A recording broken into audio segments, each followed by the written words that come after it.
Hello, my name is Samuel Mottier. I'm a product manager at ETEL.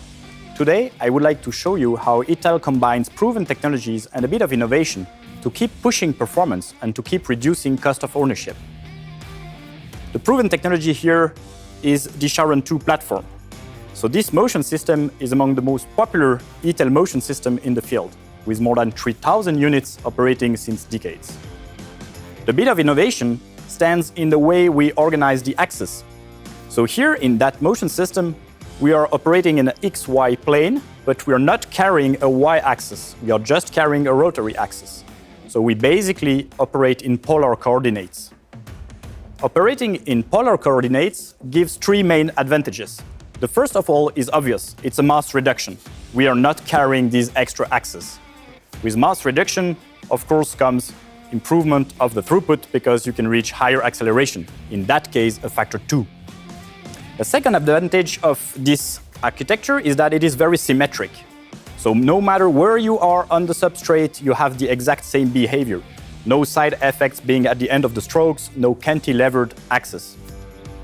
And the third advantage, which is maybe the most important one, is actually the size of it. You're reducing the footprint of your equipment by a factor 2 by using this type of architecture, compared to conventional XY stacked system. So, of course, there must be a drawback. The drawback is, whenever you move your substrate below the process tool, in that case it's a camera, you have a different orientation of the pattern compared to the camera, which is fixed. So in that case, we solve that by actually actuating the camera and controlling both motion synchronously.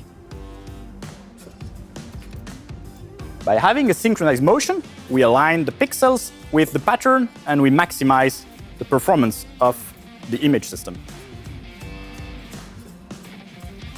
So another advantage of having the ability to measure at the tool point, so here at the substrate level, is to use mapping functionality.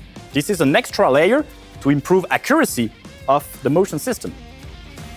By recording the position of some reference marks on the substrate, we are actually building a mapping. The correction table is sent to the controller and their position is corrected in real time. So now we are not only aligned, but we are accurate. And in that case, we are 100 times more accurate than prior to mapping. So this was just a short example of what ETEL can do, both from the mechanical design side and from the software side, to improve the performance of the machine and reduce the cost of ownership. So if you are facing a motion control challenge, contact us. We'll be happy to help.